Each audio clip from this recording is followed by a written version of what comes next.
Hello engineers, welcome to adopt civil Guruji. मैं corporate trainer Vaishnav Niranjan Singh आप सबका स्वागत करता हूं आपके चैनल सिविल गुरुजी में। आज हम दोस्तों एक साइट आए हैं, ये हमारी प्रयागराज की ब्रांच है और इसी के बारे में हम लोग आज बात करने वाले हैं और देखते हैं कि कुछ चीज़ें इंजीनियर्स को हम सिखा सके और बता सके। ये हमारे प्रयागराज के सारे इंजीनियर्स हैं।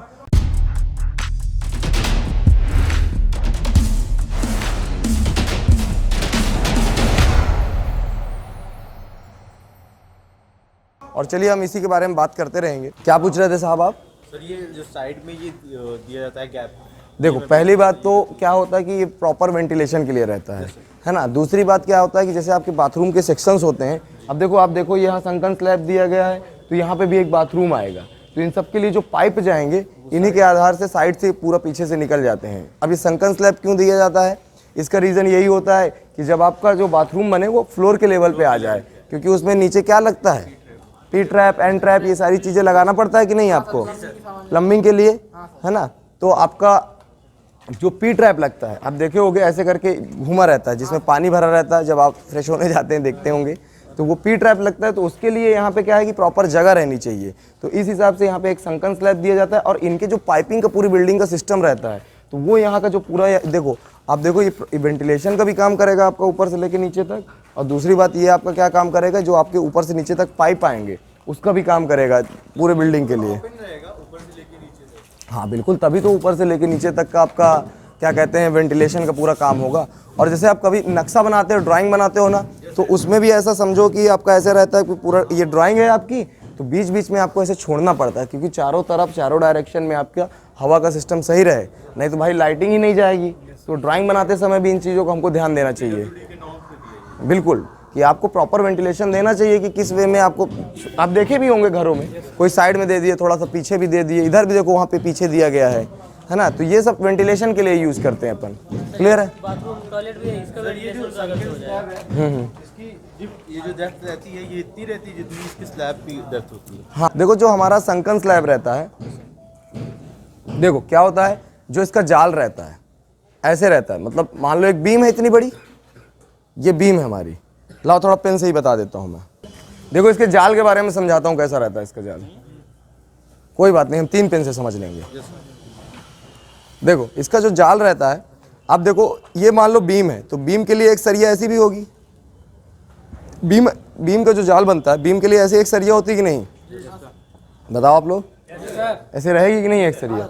अब 4 में जो स्लैब का जाल आता है, जो स्लैब का जाल आता है ये वाली स्लैब का, अब देखो ये संकन यहाँ है, ये स्लैब है, ऊपर भी आप देख सकते हो।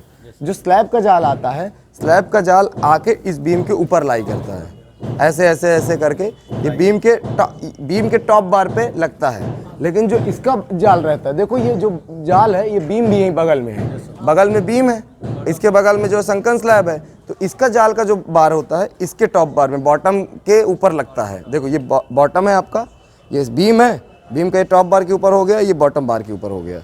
तो कहने का मतलब जो इसका जाल रहेगा, ये बीम का जो यहाँ पे एक बीम आई होगी उसके किस में रहेगा, ऊपर ऐसे लाई करेगा। और जो स्लैब आया है, ये जो स्लैब आया है, इसका जो जाल आया है वो कहाँ पे आया है, ये आपका जो है इस बीम के टॉप में आया है।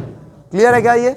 अब देखो ये शो भी हो रहा है थोड़ा बहुत। हाँ बिल्कुल, वो शो भी होगा। अभी जैसे हम साइट विजिट में फिर से आएंगे, तो जब जिसमें जाल बन जाएगा तब हम चीज़ों को समझेंगे। ठीक है, क्लियर है भैया? अब दूसरी बात, जैसे ये जो संकन स्लैब आपका रहता है, इसमें जैसे आप देखोगे जो आपका पी ट्रैप रहता है, तो पी ट्रैप ऐसे करके यू शेप में रहता है। अब पी ट्रैप क्यों लगाते हैं? स्मेल वगैरह ना आए, पीटर में पानी इकट्ठा होता है। हाँ ठीक है, बिल्कुल बहुत सही आंसर दिया इन्होंने कि उसकी स्मेल वगैरह ना आए। आपकी बात ऐसी रहती है कि जैसे पी ट्रैप में आप देखो उसमें पानी भरा रहता है, तो लेकिन वो गोल ऐसे करके यू शेप में रहता है कि नहीं। जो मुर्गा भी कहीं कहीं बोलते हैं क्या उसको, यूपी में बोलते हैं ना, तो यू ऐसे करके रहता है। तो अब उसमें क्या पानी, अब वो इतना बड़ा रहता है, अगर उसको इसके ऊपर से लगाएंगे तो आपका बाथरूम ऊंचा हो जाएगा।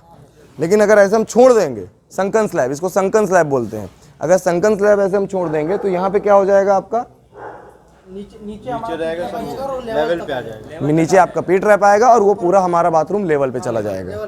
क्लियर है क्या ये भैया? किसी को डाउट तो नहीं इसमें? अब देखो जैसे वाइब्रेटर नहीं चलता है तो इसको बोलते हैं हनी कॉम्बिंग। ये बहुत ज़्यादा साइट में गवर्नमेंट वाले इंजीनियर परेशान करते हैं। अगर आप देखोगे वहाँ बीम में, और यहाँ आगे देखो थोड़ा सा आप, है ना। इसको क्या बोलते हैं, हनी कॉम्बिंग बोलते हैं। ये हुआ है। अब ये क्या होता है कि जैसे अभी तो ये ठीक है, गवर्नमेंट प्रोजेक्ट्स में क्या है, गवर्नमेंट लोग के जो इंजीनियर्स आते हैं बहुत परेशान कर देते हैं इसके लिए कि आपने इसको सही से किया नहीं, सही से आपने इसका काम नहीं कराया। तो इसके लिए आपको क्या करना चाहिए, प्रॉपर वाइब्रेटर चलाना चाहिए। देखो हनी कॉम्बिंग का जो सिस्टम होता है, जो गिट्टी, आप लोग को समझ में आ रहा है ना भैया, पूछ सकते हो जो भी ना आए, ठीक है। जो इसमें गिट्टी वगैरह दिखता रहता है वो इसी को बोल देते हैं ये वाइब्रेटर। थोड़ा आराम से आ जाओ ना यार, गिरना नमक। जो इसकी गिट्टी वगैरह रहती है, देखो अब ये क्या है कि इसमें वाइट्स आ गए बीच में, सही से सीमेंट स्लरी अंदर तक जा नहीं पाया, तो ये आपका रहता है, इसी को बोल देते हैं हनी कॉम्बिंग बोल देते हैं। तो अब ये हनी कॉम्बिंग को ठीक कैसे करते हैं, इसको ठीक करने के लिए कम से कम 3 से 4 सेकंड तक नीचे तक दबा के वाइब्रेटर चलाना चाहिए। ये देखो इस बीम में पूरा ऊपर वो वाइब्रेटर चला दिया है, लेकिन उसको थोड़ा सा फोर्स करते हुए जब नीचे वाली लेयर का कर रहे थे, नीचे वाली लेयर में सही से वाइब्रेटर नहीं चला है। तो इसके 2 से 3 सेकंड रख के चलाते जाना चाहिए। और वाइब्रेटर चलाते समय कुछ जगह बहुत ध्यान देना चाहिए। जैसे जो ये संकन स्लैब होता है, ये मेरे एक साइड में ऐसे गड़बड़ी हो गई थी वाइब्रेटर चलाने के लिए। रात में यार वहाँ सब दारू पी के घूमते रहते हैं। अब क्या हुआ, संकन स्लैब में ऐसे पानी भरा रहा और जो जॉइंट्स होते हैं उसके ना, उसका जॉइंट थोड़ा सा खुल गया था क्योंकि वहाँ प्रॉपर वाइब्रेटर नहीं चला था, है ना। तो इसके जो जॉइंट्स होते हैं, संकन स्लैब के जॉइंट्स, इन बीम के जो जॉइंट्स हैं, जहाँ आपका फैन का कैप लगता है उसका जॉइंट्स जो रहते हैं, तो इन सब जगहों पे आपको प्रॉपर वाइब्रेटर चलाना ही चाहिए। क्लियर है क्या ये? जी सर। है ना, जो फैन के जॉइंट्स वगैरह होते हैं, तो ये मतलब बोल के रखो आप, पहले जो लेबर वाइब्रेटर पकड़ के रखेगा ना, उसको बोल के रखो कि हर एक जॉइंट्स में तेरा वाइब्रेटर अच्छा चलना चाहिए। भले यहाँ का तो एडजस्ट हो जाता है, लेकिन जो जॉइंट्स बनते हैं ना, ये बीम का जॉइंट्स, ये बीम का जॉइंट्स, तो इन जॉइंट्स में बहुत ज़्यादा जरूरी है भाई आपको प्रॉपर वाइब्रेटर चलाना। क्लियर है क्या? इससे आपका क्या है, हनी कॉम्बिंग की प्रॉब्लम नहीं आती, जैसे इस टाइप से जो गिट्टी वगैरह दिख रही है। क्लियर है? थोड़ा सा और आगे चलें, और किसी को कोई डाउट लग रहा है तो पूछते रहें। हाँ चलिए, स्टेयरकेस के बारे में तो क्या बोलते हैं, वेस्ट स्लैब। ये आपका वेस्ट स्लैब रहेगा। अब वेस्ट स्लैब के बाद देखो, जहाँ पे मैं पैर रख के खड़ा हूँ, इसको क्या बोलते हैं, ट्रेड बोलते हैं। और इसको क्या बोलते हैं, राइजर। ये सामने वाले को हम राइजर, इसका ट्रेड, ठीक है। अब देखो जो कॉमर्शियल बिल्डिंग्स होती हैं उसमें क्या रहता है, ये जो आपका ट्रेड रहता है ये थोड़ा सा चौड़ा रहता है, इसकी हाइट कम रहती है। जो कॉमर्शियल प्रोजेक्ट होते हैं, जैसे आप हॉस्पिटल में गए होंगे या स्कूल में गए होंगे, तो उसमें अगर आप देखेंगे ये ट्रेड थोड़ा चौड़ा रहता है और इसकी हाइट थोड़ा कम रहती है, कि हॉस्पिटल वगैरह में बुजुर्ग लोग रहते हैं, उनको चढ़ने में दिक्कत ना हो, ठीक है। तो ये आपका वेस्ट स्लैब रहता है, इसको आप कैलकुलेट करना सीखे ही होंगे। अब देखो ये बीच में आपका आते हैं लैंडिंग। यहाँ पे अगर आप देखेंगे तो ये आपका लैंडिंग रहता है, और लैंडिंग के बाद वहाँ पे एक सामने मिड लैंडिंग बीम रहती है। मिड लैंडिंग बीम से क्या करते हैं, इसका जाल जो वेस्ट स्लैब पे जाता है उसमें जाके कनेक्ट होता है। कहीं कहीं पे क्या होता है, जो हम अब देखो शटरिंग लगाने के लिए आप इसके बॉटम में लगा दिए, इसके साइड में भी लगा दिए, और कहीं कहीं पे हमको जैसे यहाँ पे ब्रिक का हुआ है ये, तो कहीं कहीं इसको हमको कंक्रीट का भी देना पड़ता है। कंक्रीट के लिए यहाँ पे भी सामने भी शटरिंग लगती है, इधर साइड में भी पूरी शटरिंग लगती है, तो फिर ये पूरा एक साथ कास्ट होता है। क्लियर है क्या? सामने भी आपको शटरिंग लगाना पड़ता है यहाँ पे हर एक जगह पे, ठीक है, ऐसे करके। और आ जाओ थोड़ा ऊपर आ जाओ, आप देखते रहते हैं ऊपर भी चीज़ें। ये देखो हनी कॉम्बिंग, इसको क्या बोलेंगे, हनी कॉम्बिंग। सर ये जो राइजर है इसका लैंडिंग का, ये सर थोड़ा कम नहीं हो जाता है? बिल्कुल ये कम हो गया है, ये मिस्टेक है, कैलकुलेशन एकदम प्रॉपर होना चाहिए, बराबर।